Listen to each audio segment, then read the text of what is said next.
Ada kalanya, sejarah tidak hanya ditulis oleh pena, tapi juga oleh api konflik dan badai idealisme.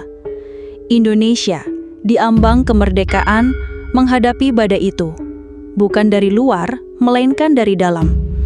Sebuah benturan pemikiran antara dua kekuatan krusial yang sama-sama mencintai tanah air, namun dengan cara yang berbeda.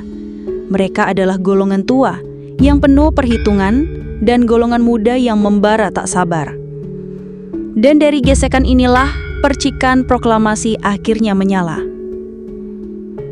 Pada pertengahan Agustus 1945, udara Jakarta terasa semakin panas, bukan hanya karena terik matahari, tapi juga oleh ketegangan politik yang memuncak. Kabar menyerahnya Jepang kepada sekutu mulai tersiar, meskipun masih samar-amar. Bagi golongan tua, para pemimpin karismatik seperti Soekarno dan Hatta, kabar ini adalah sebuah jendela peluang. Mereka adalah tokoh-tokoh yang sudah matang dalam berdiplomasi, berpengalaman bernegosiasi dengan penjajah dan dikenal punya pengaruh besar di mata rakyat maupun internasional. Mereka ingin proklamasi dilaksanakan dengan perhitungan matang, terencana, dan jika mungkin tanpa memicu pertumpahan darah yang lebih besar. Mereka khawatir tindakan gegabah justru akan memancing reaksi keras dari Jepang yang masih bersenjata, atau bahkan sekutu yang akan datang. Bagi mereka, legitimasi dan persiapan adalah kunci.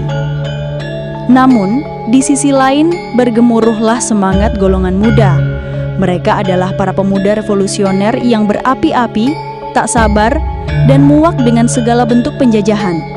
Tokoh-tokoh seperti Soekarni, Khairul Saleh, Adam Malik, Wikana, dan banyak lagi lainnya merasa bahwa momen penyerahan Jepang adalah hadiah dari Tuhan yang tak boleh disia-siakan walau sedetik pun. Mereka melihatnya sebagai momentum emas.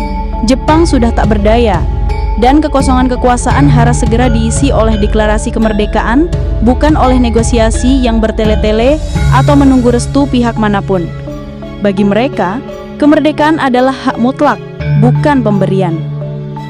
Konflik pun tak terhindarkan. Pada malam 15 Agustus 1945, di Jalan Pegangsaan Timur 56 Jakarta, perdebatan panas meletus. Golongan muda mendesak Soekarno dan Hatta untuk segera memproklamasikan kemerdekaan malam itu juga. "Mengapa harus menunggu? Ini adalah kesempatan kita," teriak mereka. Wikana bahkan menuntut, jika Bung Karno tidak mengucapkan pengumuman kemerdekaan malam ini juga, besok akan terjadi pertumpahan darah. Soekarno dengan ketenangannya menolak desakan tersebut. Ia berargumen bahwa persiapan yang matang perlu, dan ia tidak mau rakyat dikorbankan dalam pertumpahan darah tanpa perhitungan. "Kemerdekaan itu hak kita, tapi jangan sampai kita mengulangi kesalahan seperti revolusi Prancis yang berujung pada pertumpahan darah sia-sia," kata Soekarno. Ketegangan memuncak. Tidak ada titik temu. Merasa jalan diplomasi dan desakan lisan tidak membuahkan hasil, golongan muda pun mengambil langkah drastis. Pada dini hari 16 Agustus 1945, Soekarno dan Hatta diculik oleh para pemuda ke sebuah kota kecil bernama Rengas Dengklok. Tujuannya jelas, menjauhkan kedua pemimpin ini dari pengaruh Jepang dan memaksa mereka untuk segera memutuskan proklamasi tanpa menunda lagi. Di sebuah rumah kecil di Rengas Dengklok, perdebatan kembali berlanjut. Ketegangan masih terasa. Para pemuda terus mendesak. Sementara itu di Jakarta, Ahmad Soebardjo mencari-cari keberadaan Soekarno dan Hatta.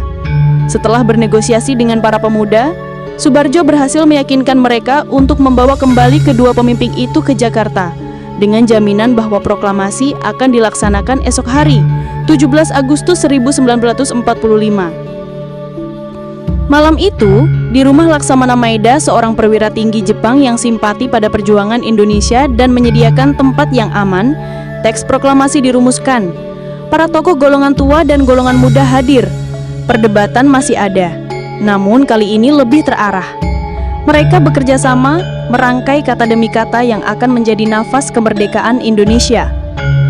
Golongan muda mendesak agar teks proklamasi ditandatangani oleh atas nama bangsa Indonesia. Sementara itu, Soekarno dan Hatta dengan kebijaksanaannya memutuskan untuk mendandatangani atas nama mereka berdua sebagai wakil bangsa untuk memberikan legitimasi dan menghindari kesan proklamasi sebagai hasil tindakan sepihak kelompok tertentu. Ini adalah kompromi yang brilian, menyatukan semangat revolusioner pemuda dengan kebijaksanaan politik para pemimpin senior. Jadi, ketika kita merayakan 17 Agustus, kita tidak hanya merayakan pembacaan teks proklamasi. Kita merayakan hasil dari sebuah konflik ideologi yang produktif. Golongan tua dengan kebijaksanaan dan perhitungan mereka, serta golongan muda dengan keberanian dan semangat tak sabar mereka, secara paradoks saling melengkapi. Konflik antara golongan tua dan golongan muda ini bukanlah perpecahan, melainkan dinamika penting yang memastikan kemerdekaan Indonesia dideklarasikan pada saat yang paling tepat di tengah kekosongan kekuasaan dan dengan legitimasi yang dibutuhkan. Tanpa desakan dan keberanian pemuda, proklamasi mungkin tertunda. Tanpa kebijaksanaan para pemimpin tua, proklamasi mungkin berisiko lebih besar. Keduanya adalah bagian tak terpisahkan dari drama besar menuju 17 Agustus.